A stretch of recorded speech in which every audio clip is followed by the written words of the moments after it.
So let's summarize today's session by discussing some of the principal mistakes that should be avoided. The first mistake that promoters often make is that they take complete charge of all the operations. This should be avoided at all costs because this is not a scalable model. And the mindset of the promoter is not of doing service to the members of the cooperative. The mindset of the promoter is to enable members to come together and run their own business. So if the promoter is not to take charge, then in the initial stages itself, the promoter has to ensure that members are very much engaged in all aspects of the operations. For instance, when the produce is brought into the village cooperative, the members and their representatives have to take charge of weighing the produce, assessing the quality, doing the financial transactions, issuing the receipts to the members, loading it into a godown or onto the transport, taking it to the markets, negotiating with the buyers and taking the payment from the buyers, bringing it back to the village and dispersing it to each and every member. This cycle of operations, the promoter's task is to ensure that members are capable of doing it. This is just an example. On the other hand, one often sees that in their zeal to do good to the poor, whether it's the government or the NGOs, they take care of all the operations and the member is just reduced to bringing his produce into the cooperative, taking a receipt and going home, and one day the money nowadays comes into his bank account online and he's very happy. But he has no role to play in the operations. That mistake needs to be avoided. So promoter should not take charge of operations. The second mistake that's often made is that you allow the costs to build up. You see examples again and again of promoters investing a lot of money in fixed costs, land, buildings, equipment, transport sometimes, borrowing huge amounts of money from various financial institutions to pay the members. All this adds up to the costs and eventually you end up sometimes making big losses and then you say, well, this is not working, and then you try to close it down. Yeah, so there is a simple principle that one can use to figure out what kind of costs are important and what kind of costs one should simply avoid. And that is asking a question, if it was my money, would I spend it like this or would I do it differently?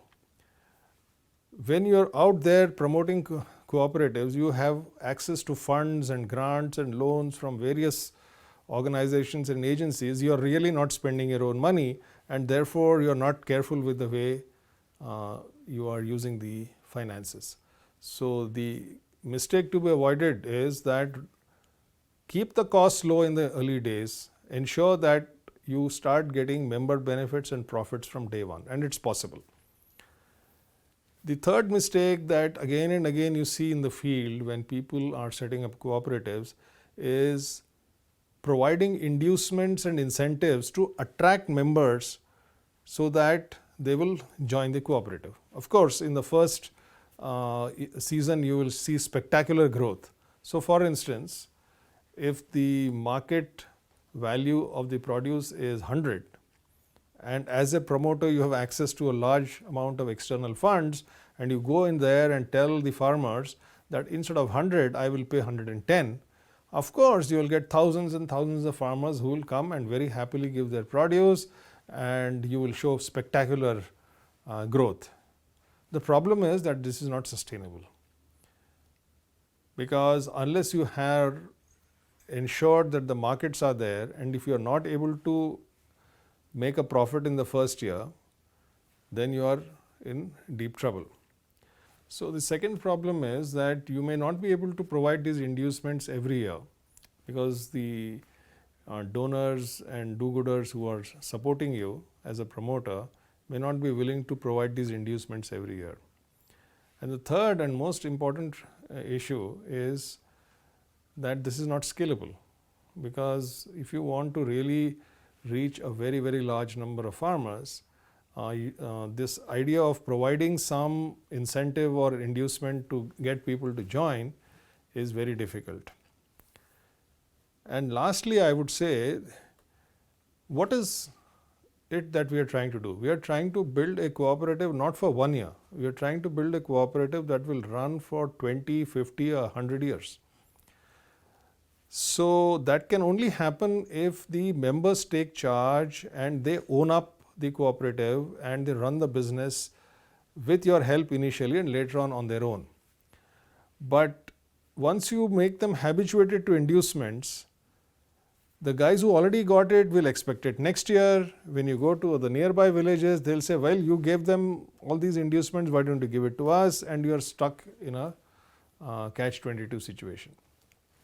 So therefore, another mistake to be avoided is that somehow or the other we must provide some inducements to attract a large number of members. So it all boils down finally to one simple thing. Who owns a cooperative in the long run? In the long run, it is very clear it is owned by the members.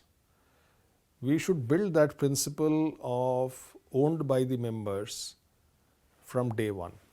And that can be done by giving them charge of operations, by ensuring that they invest not only their time and effort, but also their money into the cooperative.